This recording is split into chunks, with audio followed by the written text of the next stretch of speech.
low post, mid post, high post, post game sports.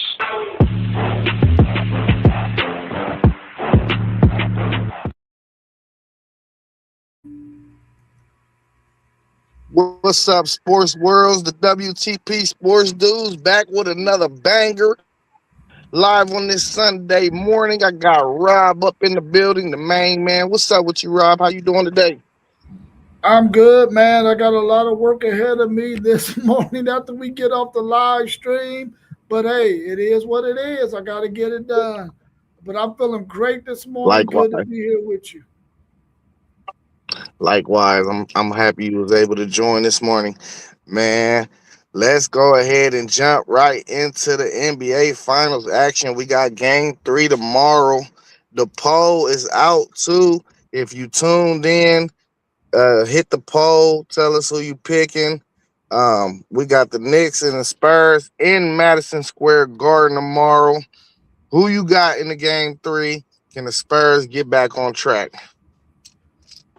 I mean, I think the Spurs are going to put up one heck of a fight in that game 3, but I just don't see them winning it, man. I think New York will be off the chain. Madison Square Garden is going to be jumping, man. All the stars are going to be in there. Everybody in the city that can get a ticket to this game is going to be there because those fans understand how critical it is to be in that stadium, in that arena, making sure that they're cheering on those Knicks and making that a hostile environment for the Spurs. I think the Knicks win this game, but I think the Spurs put up a really good fight. Man, you know them. They said the nosebleeds cost $10,000. Man, listen, I got the Spurs. I think they're gonna steal one game. I still think their fate is sealed. I thought they missed the opportunity to win that game too. Um, Maybe they could have called a timeout late. I was opposed to believe that. I was cool with the no timeout. Your best player got the ball. He threw it on the back of Castle. I mean, he should have just kept the ball, came down court and got a bucket or at least got a shot attempt up in the air. But I thought they threw everything at him that they had on in game 2. Um, and I think that they right there, they right on the cusp. I don't think we'll see a sweep. I think the Spurs can get one of these games. I'm thinking it's game 3 though. The stars will be out. I don't know if all the role players on the Knicks is going to show up because I think it's going to be so star studded that somebody going to fold and choke. I think somebody is going to feel the pressure of all the stars. Donald Trump attending the game. It's just going to be a different type of atmosphere there. And I feel like on both sides, really. But I think the best players for the Spurs will come, show up, and lead them guys to a victory. Um, with all the stuff that been going on, Rob, we had attempted assassination after attempted assassination on the president. Do you feel like the president should be attending this game in New York in Madison Square Garden tomorrow night? Man, I'm going to be perfectly honest with you. I do not think that he should be attending this game.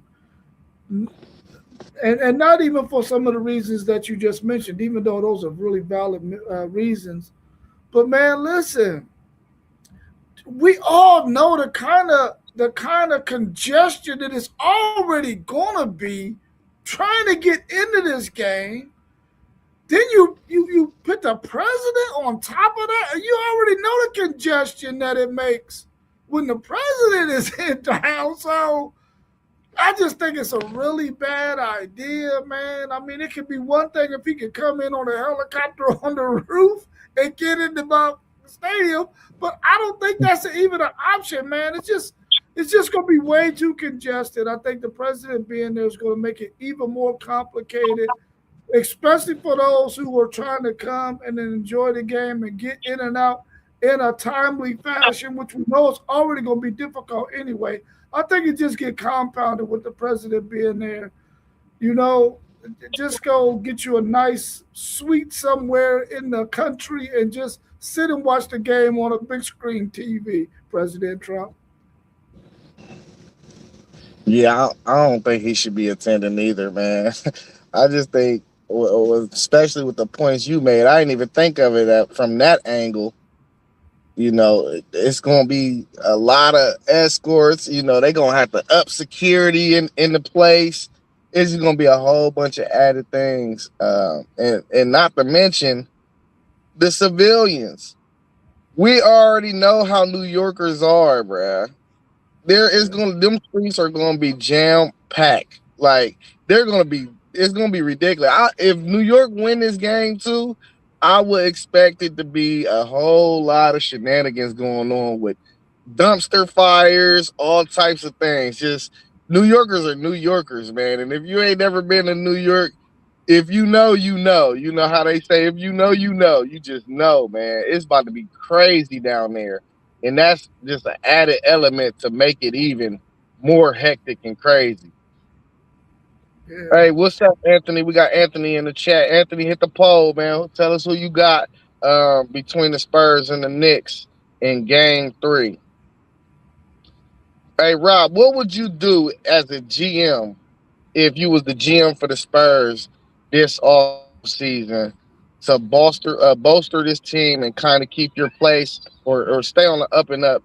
If you was looking at the Spurs and you can make any moves is on the table for you. What would you do with this roster?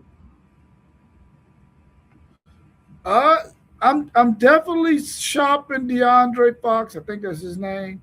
I'm trying to get him off the books because I think they got a piece that's ready to slide right into that spot and give them some much more valuable minutes.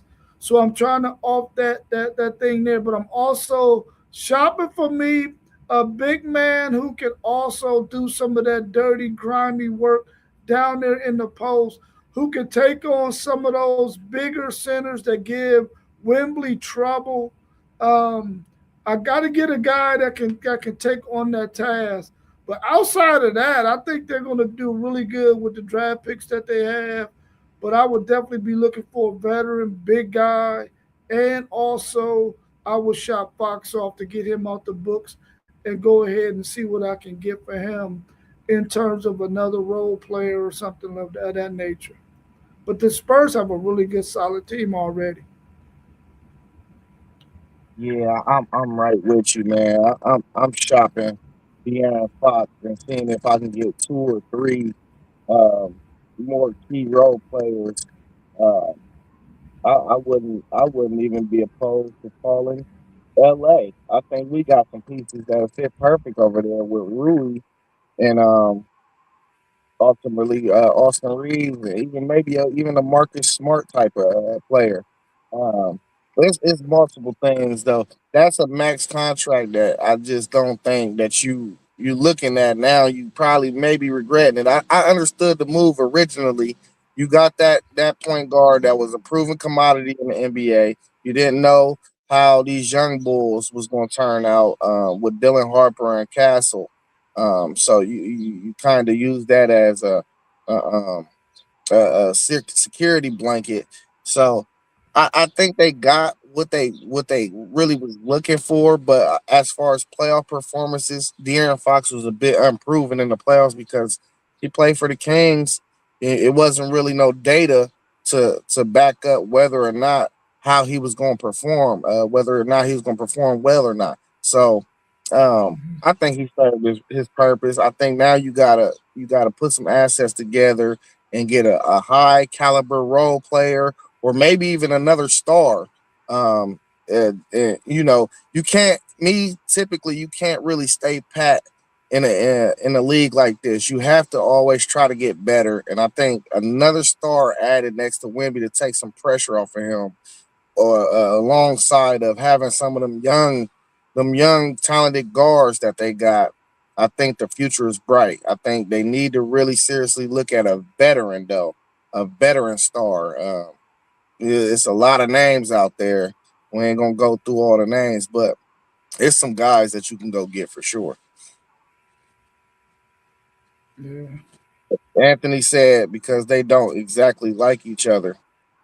Oh, hold on. What did he say? What was the first comment?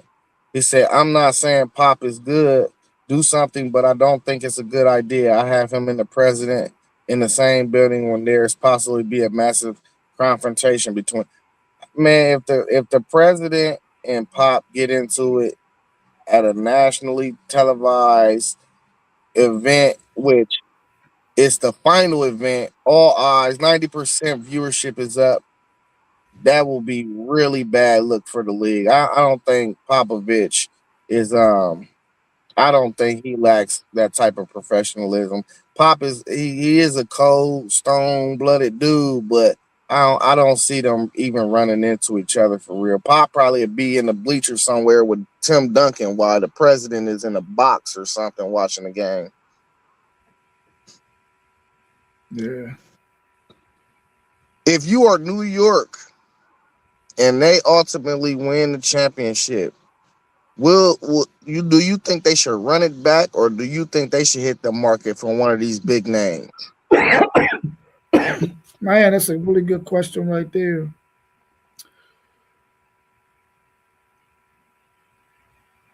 I think they should run it back. Maybe after they see how it goes next year, maybe they might see that they need to get another piece. I think they got to get another piece at some point. I just don't know if adding another piece after a championship would bode well for the Knicks. Maybe they need to see themselves not accomplish it in on a back to back before they mentally say, "Oh man, you know what? We need to get another piece." Because once you win it, you feel like you can run it back with that same squad, and a lot of times you want to run it back with that same squad to see if you can make that happen. But man, you throwing out Giannis and Leonard, it's like, dude, you kind of want to get one of them, dude, especially Giannis. I mean, man, out of all three of them, I would rather have Giannis than either one of them three. But I don't know. I don't know, man. I would run it back. I would run it back.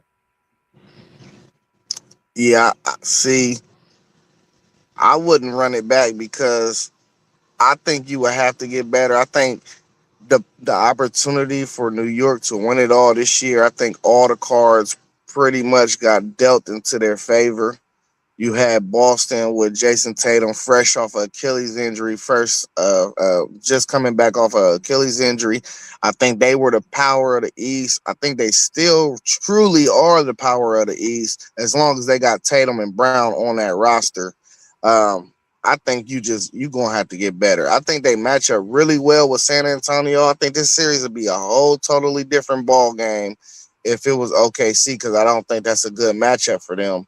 But sports is made up on matchups, so I don't think they should stay pat whether or not they win. I think they need to add a real star, bona fide star, if they do hit the market and switch up. Um, and I know Cat is playing well. The Brunson thing, he's still taking 30 shots to get 30 points.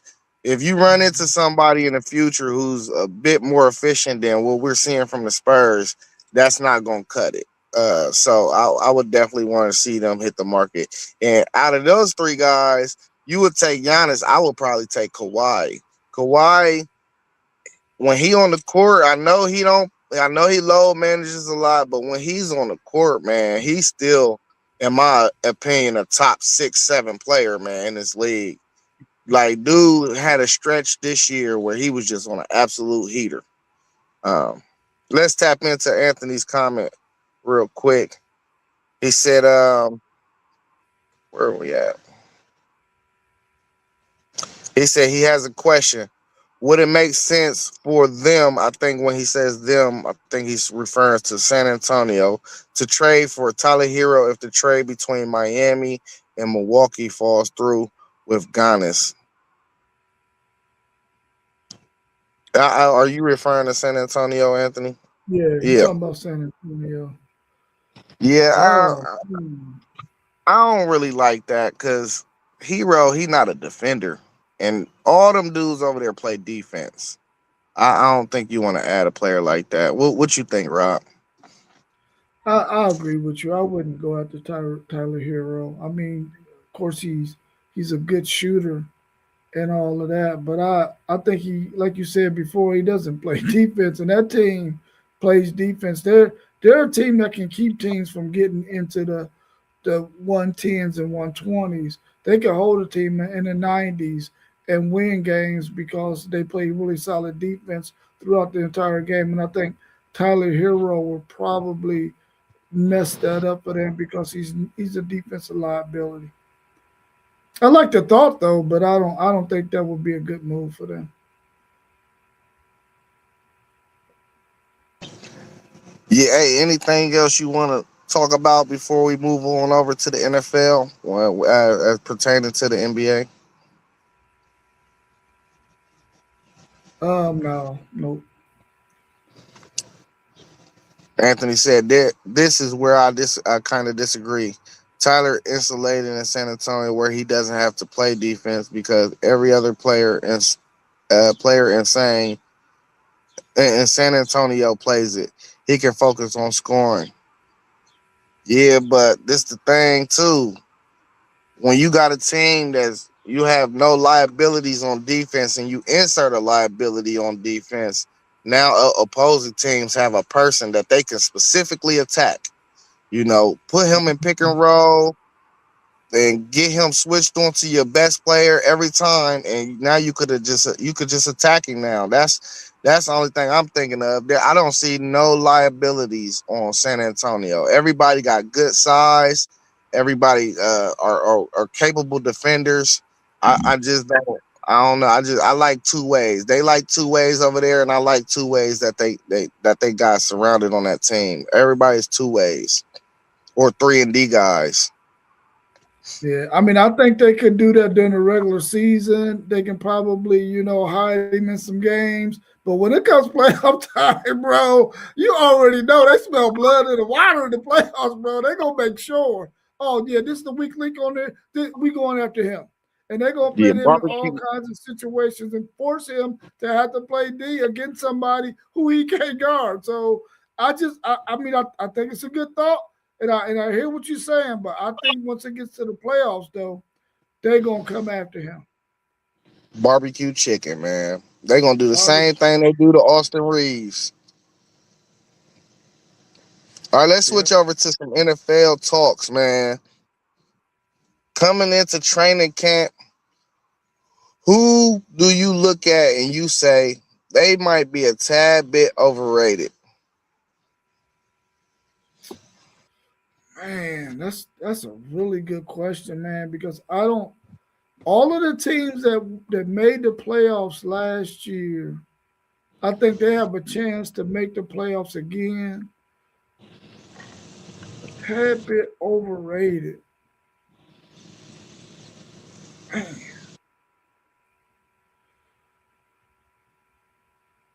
I'm a, I'm gonna go with the defending Super Bowl champion Seattle Seahawks. I know they got an amazing defense, but I think that offense might be looking a little bit different without Walker because Walker did get traded, right? Nah, Right? they didn't pay him in free agency. He went to the Chiefs. He went to They the didn't pay Chiefs. him. Okay, so that might be the team. I'm gonna go with the Seattle Seahawks. I don't think they're gonna repeat. Yeah, and I'm gonna stay right there with another Super Bowl contendee, uh, in the Patriots. I think the Patriots had the weakest schedule out of all those playoff teams last year. And the fact that they made it to the Super Bowl, we know they're gonna beef that schedule up. And I think they're gonna be scratching and clawing to make the playoffs. A lot of people love the AJ Brown addition. I like AJ Brown. He's a dog. He come with locker room concerns for me.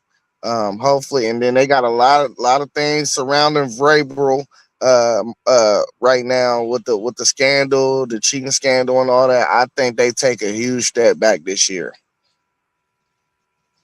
Yeah, What I about can see that. underrated teams? Who you think is underrated?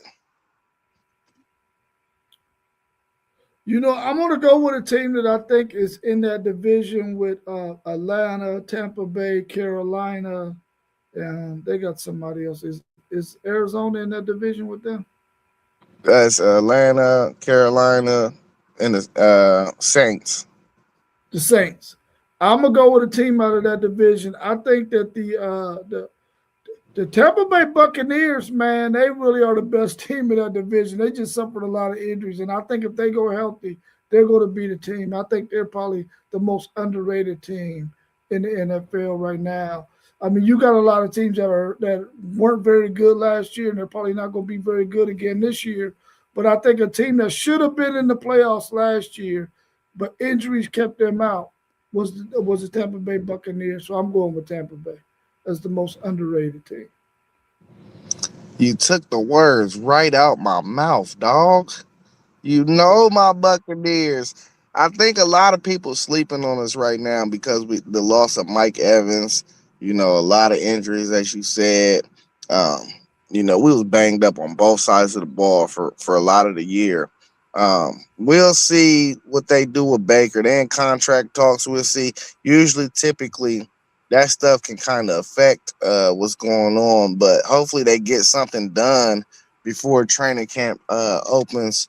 um, it sounds like we're not close right now. I know Baker probably wanted 40 million, 50 million, somewhere close in that range, because he has had us in the playoffs and he has been winning that division over the past several years. So I know he want to get paid. We got to get to the right number. But yeah, my Buccaneers, man, I don't think enough people show us love around the league. What division do you see being the toughest this year? It's probably that division with Seattle, the Rams. I think that's Arizona and San Francisco 49ers. I think that's probably the toughest division. If I didn't go with them, it will probably have to be the division with the Steelers, the Browns, the Bengals, and the Baltimore Ravens. Yeah, I'm going AFC North. The Browns, I think, will be a whole lot better. The Ravens is, I think, with a healthy Lamar, they added some weapons. I think they're a playoff team. The Steelers, I think the Steelers is going to be another team in that division. I think they got three teams that probably is going to be in the playoffs, in my opinion. So I'm going with the AFC North as well. Hey, so Russell Wilson retired after 14 seasons. Do you think Russell Wilson is a Hall of Famer? Oh man, maybe if Russell Wilson played maybe 25 years ago, he would be a Hall of Famer. I don't think he's a Hall of Famer. I don't. Yeah, I don't think he's a Hall of Famer. I mean, he's had a really good career. Started off really, really good with Seattle, but I don't think he's a Hall of Famer. Not when you start looking at the numbers that it'll take to get into that Hall of Fame. Now, I don't think he's a Hall of Famer.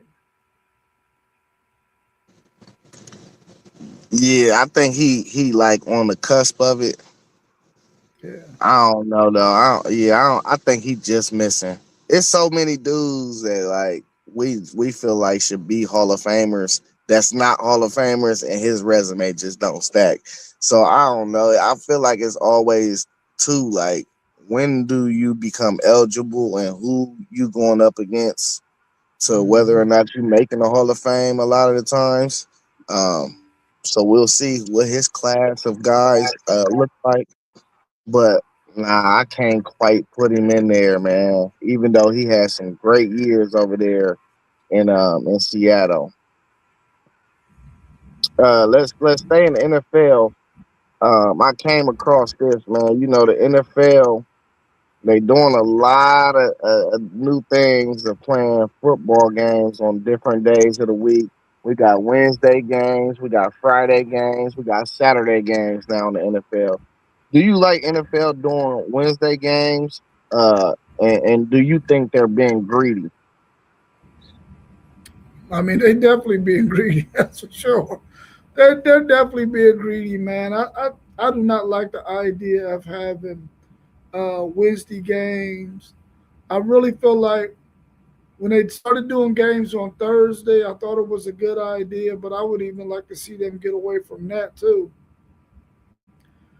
I just feel like, man, growing up, you look forward to seeing Sunday football, and you got look forward to seeing Monday night football, and that was good enough for me, man. I would like to see them move away from that idea going on Wednesday. They just being greedy, man. Just being greedy. Plus, I'm quite sure the players and organizations feel like, man, we tired of these all this short week stuff, man, and all of that.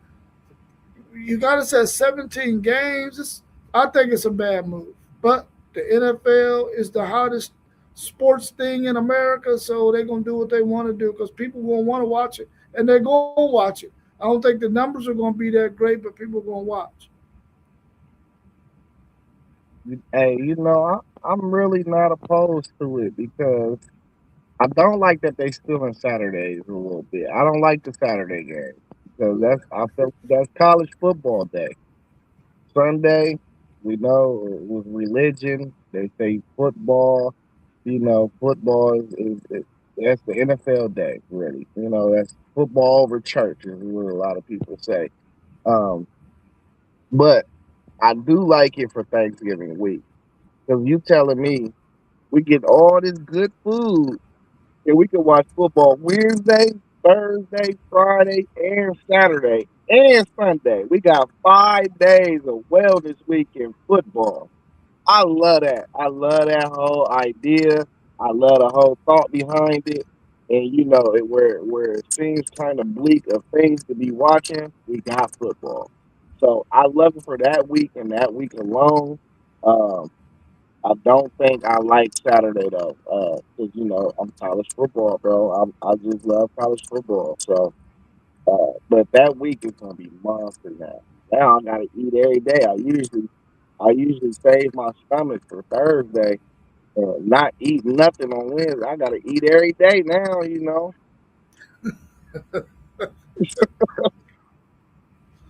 Oh man, hey, let's switch over to a little bit of WNBA action before we finish it off with some college football talk.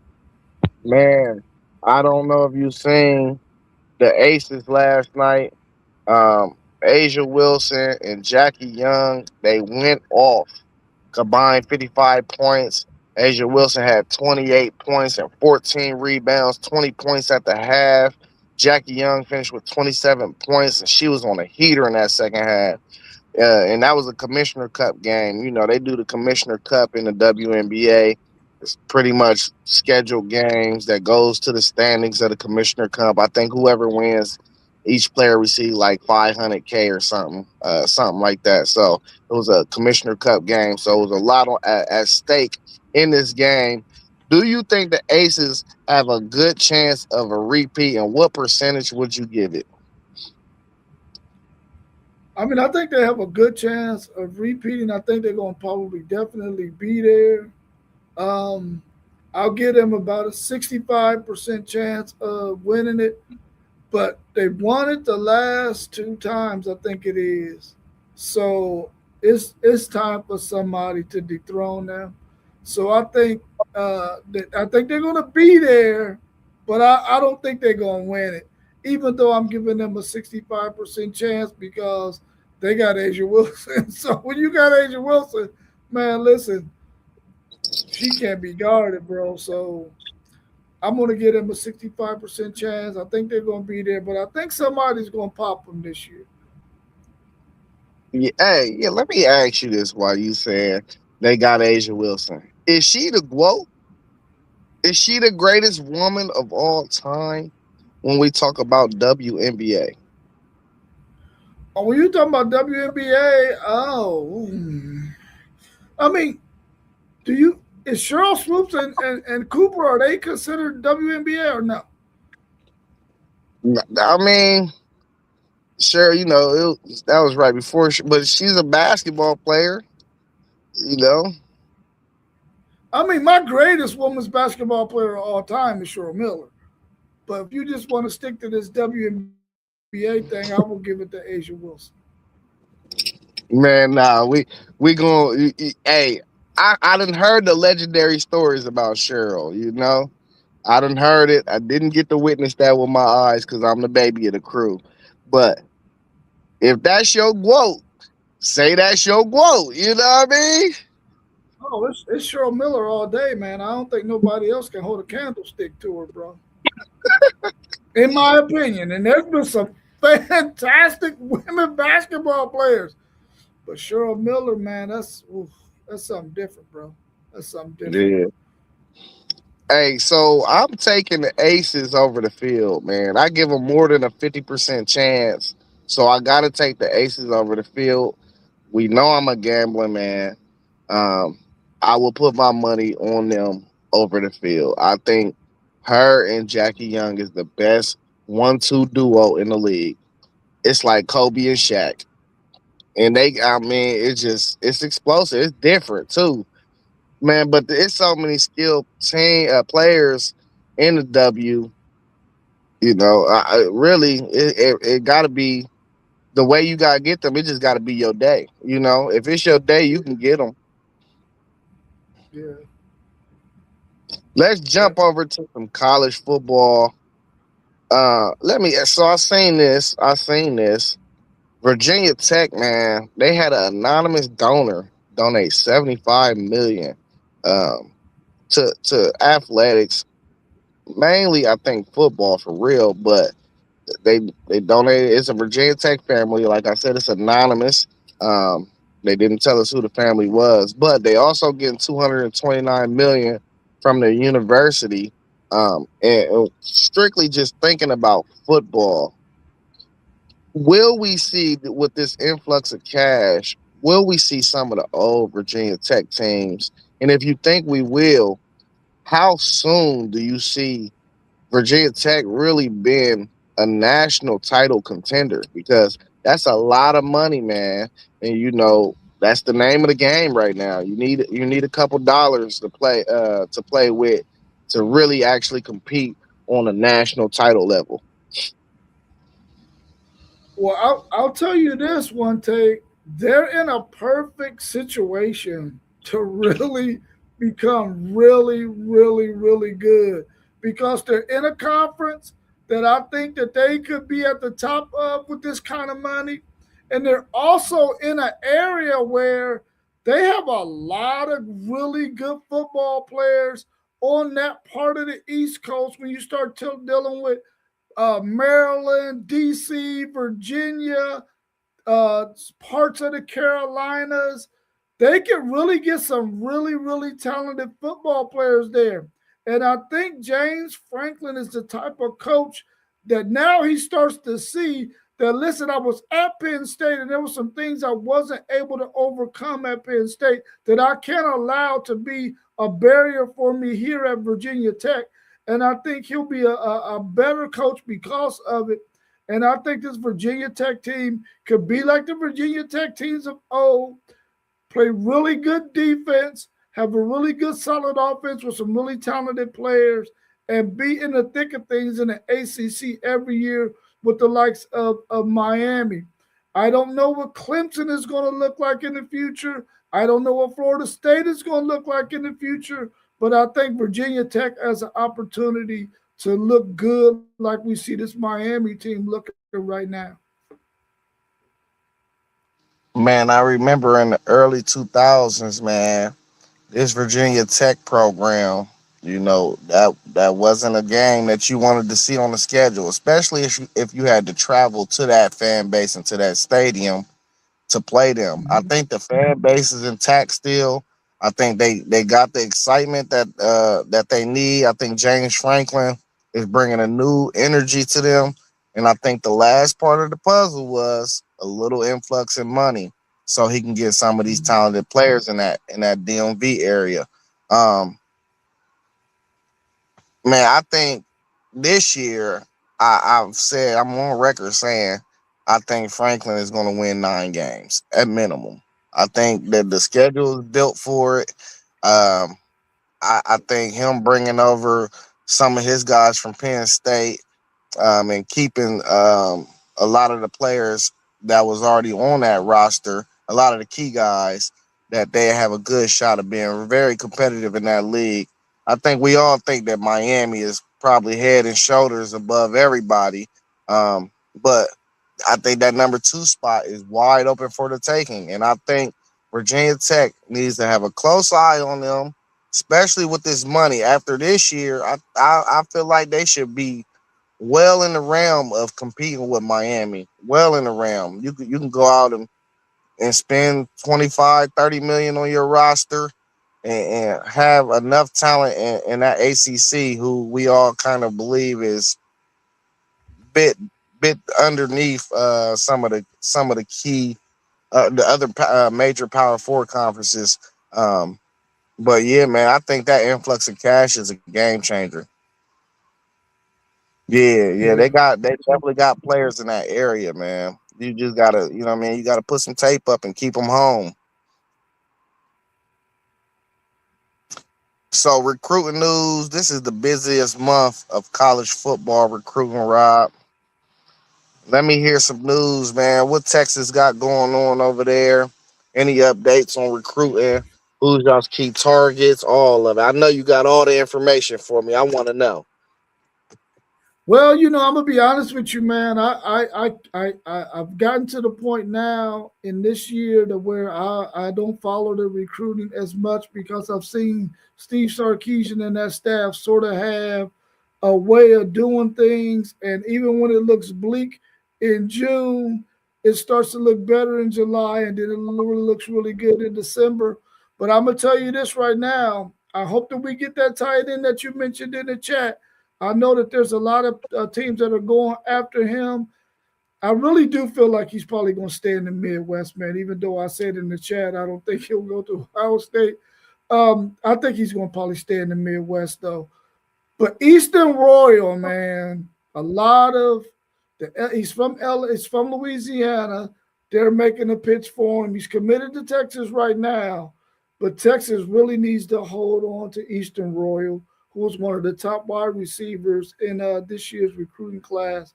So I hope that they're able to do that.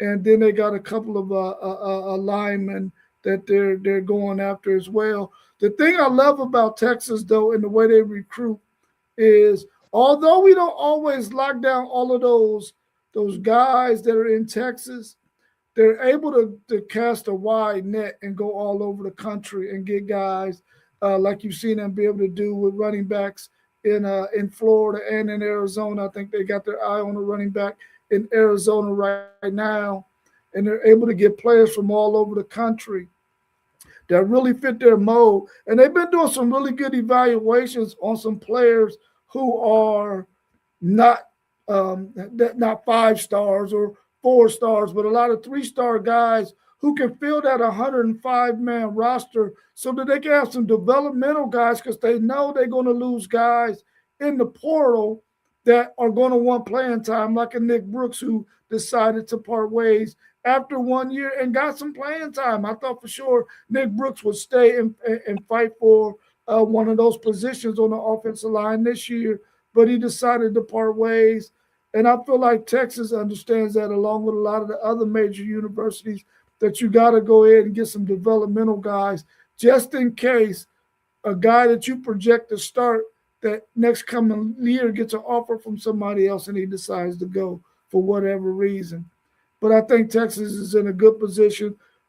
I just need them to be in the top 5. Right now, they're around 13 in this recruiting year. If they can land in the top 5, that'd be great. They'll probably end up around 7 or 8, though, in my opinion, with the guys that I see them going after right now, unless they get some other guys that they decide to go after that might change it up for them. I learned that Sark too. He does a lot of. I mean, not necessarily late recruiting, but he gets a lot of commits late in the recruiting cycle. So I'm not worried about y'all being 13 right now. We seen this last year with y'all's recruiting class. It was like a 2-3 week span at the end of the year where y'all got a gang of commitments, and it shot y'all's recruiting ranking all the way up. So, and I think he leaned a little more towards the portal now too. Yeah. What you think That's, about that assessment? no, that's spot on. I mean, we know he's going to be a guy that's going to come on late in the recruiting cycle, but we also understand that he understands that this portal is here, and this is where I'm going to have to make those moves. I think the one year that we decided to go with the lineman that we thought was going to be ready, and we did not look good that year, it really hurt us. And I don't think he's going to ever chance that again. He's going to make sure that he's in a position to go and get some guys in the portal. And this year, that you're going to see some of those guys from the portal that he got on the offensive line. They got a lot of experience that played a lot of football come in and plug and play for Texas this year. But that's a spot on assessment that you just gave. Parlay Poe said that his Wolverines just got two four-star cornerbacks this week, but he worried about getting an elite receiver. Just lost an in-state five-star to Texas Tech. You know they came and dropped that bag, Poe. They dropped that bag, man. I I'm don't know I'm glad he mentioned that too. I'm glad he what mentioned that about the wide receivers because that was one of the positions that I feel like Michigan probably has not been the greatest at is getting those wide receivers. And you start to see that affect their offense. They're always going to have a really good running game. They're always going to have a really good lineman. They're going to have a solid quarterback play, solid tight ends. But I think offensively, wide receiver has been the spot where they've missed in recruiting, and I hope that they get that thing fixed. Yeah, if we see um maybe a switch at quarterback with them, I think we so early in the cycle that a guy could still choose to come down there um and play for them because we understand that Underwood, he's a dual threat. He wants to use his legs, but from what I hear, the other guy is more of a pocket passer. So if some of these recruits like what they see, they understand he can get them the ball. I don't think like nobody's gonna keep on turning them down for real. That all they missing is, I mean, they still got Marsh though, right? Poe, y'all still got Marsh. Mm-hmm. Yeah, so Marsh, you get one other guy for real. Now you cooking with fish grease. You cooking with fish grease. Really, you just need like one or two weapons. Y'all always got a good tight end, always. But yeah, with the Buckeyes, man, we've been picking up some steam with David Gabriel Georges. We need him. We absolutely need him in this class because when you look at the roster, um, you got you definitely got Bo Jackson still and Isaiah West. Both will be sophomores this year. But outside of them, when you look down the road, them other guys, they're good football players like Favor Aki, who's from Ohio. We kind of got a discount with him, but I wouldn't consider him a dude. And then of course you got Legend Bay, who I don't think is an every down back. So by time this freshman class or this recruiting cycle, these group of seniors come in, all those guys will be juniors. Who's to say that one don't go pro and then you got 1 year left? I think you have to get a big time running back in this cycle, which is David Gabriel George, who's the number two running back overall, 6'1", 215, 220-ish. Um, really twitchy. He remind me of Beanie Wells for real. If I had to compare him to a Ohio State running back, his biggest comp, big back but fast. Twitchy. But if you don't get a running back in this class, you're gonna have to hit the portal at some point. And I don't think we want to go to the portal for a running back. I think we like to groom our own guys that we recruit out of high school. So I think he's the number one target on our board that we must have. Um, but outside of that, for real, we got everything else we need in this class except for maybe receiver, and you spoke on Brock Williams.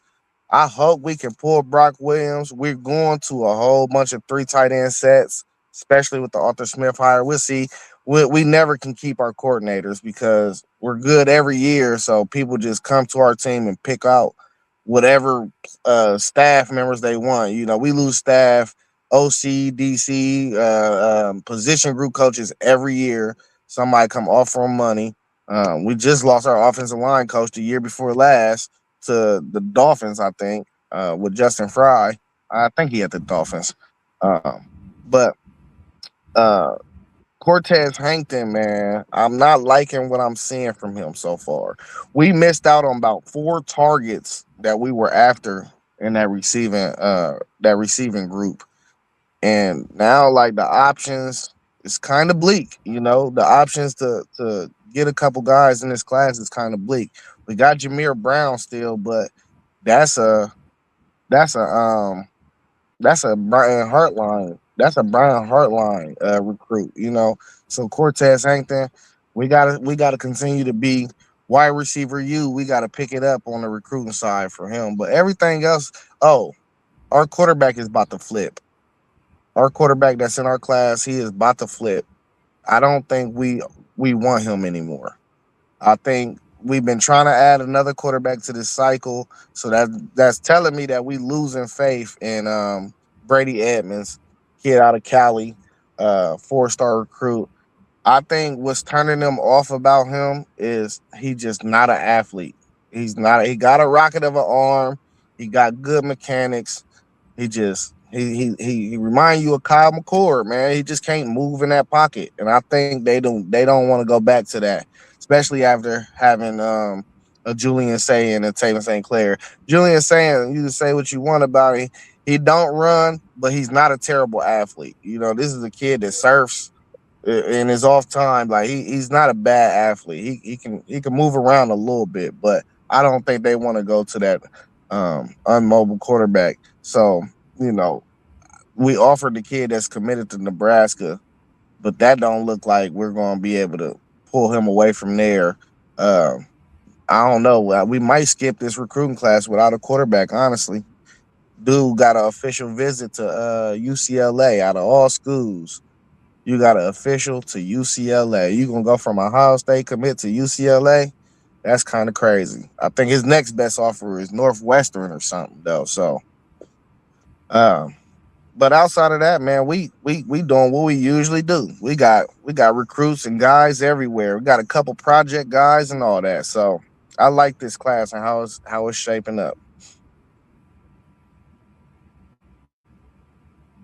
Yeah, UCLA need an influx of money like Virginia Tech just got.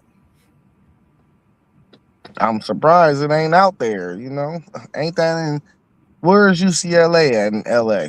Ain't it in a rich neighborhood or something? Yeah, it's a private school. Hey, that's what I'm saying. I don't know what's going They on. done, they done had enough breadwinners come through there, man, that they could be throwing them some dollars and cents for sure. Poe said y'all's tight end position will get a workout this year with Smith. We're gonna be straight, man. I like my tight end group. I think this is the best tight end group we done had on campus probably forever since I've been alive. What's up, Moss JoJo? Good morning. Hey, that's all I got though, man. You got anything else you want to spew about? Oh, no, it ain't. Let me ask you about Greg Sankey and him saying that there's nothing remotely close about being joining super conferences with the Big Ten. You know, with him saying that, he scoffed at the notion of it. With him saying that, I know you a big fan of trying to create these super leagues. How do you feel about him saying that's not even a thought right now? I mean, I think a lot of times these guys say stuff like that, man, because they're trying to hide their hand. They don't want people to know what they're thinking about behind the scenes and stuff. But I think Greg Sankey is starting to do some things to where now he's starting to put himself up under the microscope, and then you might see the SEC move in a different direction in a year or two away from him as their commissioner. I think that he just may be talking a little bit too much.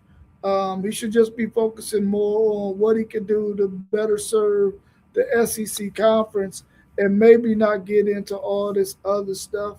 Um, I don't know, man, because I think now he's starting to get some fan bases behind, getting a little disgruntled with him. He's starting to get some coaches that might be getting a little bit disgruntled with him, and I think that his days might be numbered.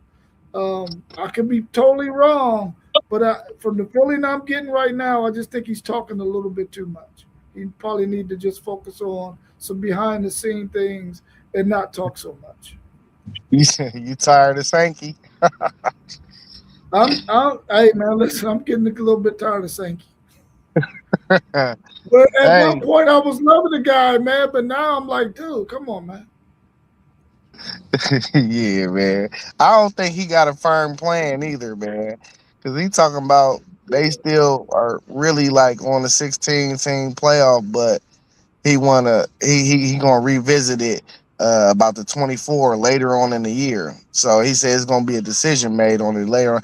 I don't think y'all he got a real firm plan. I don't think nobody on the same page out there either. I think everybody wants something different.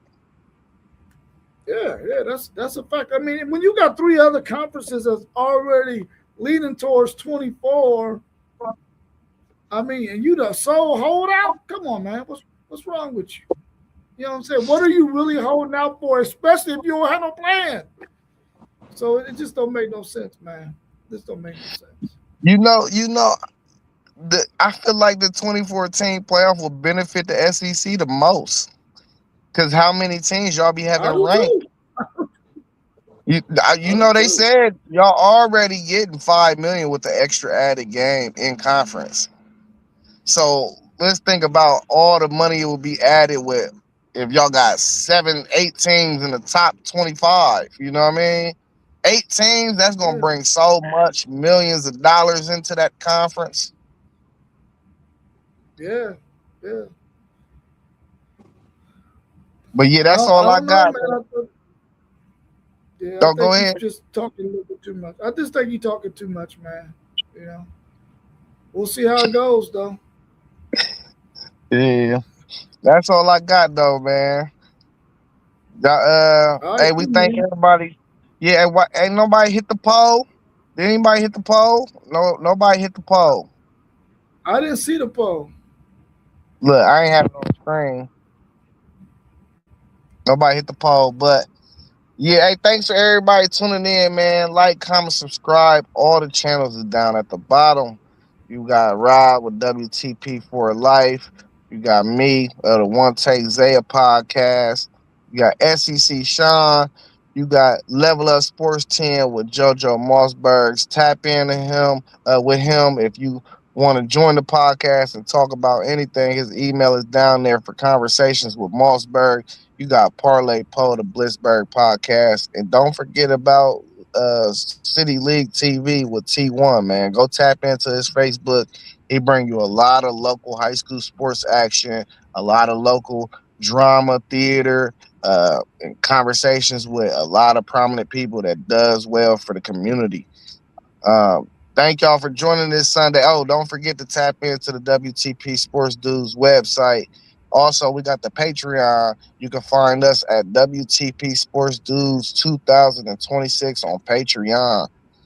And that's it, man. I plugged us in, man. Hey, I hope everybody have a wonderful Sunday and finish out the weekend. You feel me? Hopefully it goes slower because I do not want to go to work tomorrow. But I'm going to go. But y'all know what it is. We was in the building. Peace. Low post, mid post, high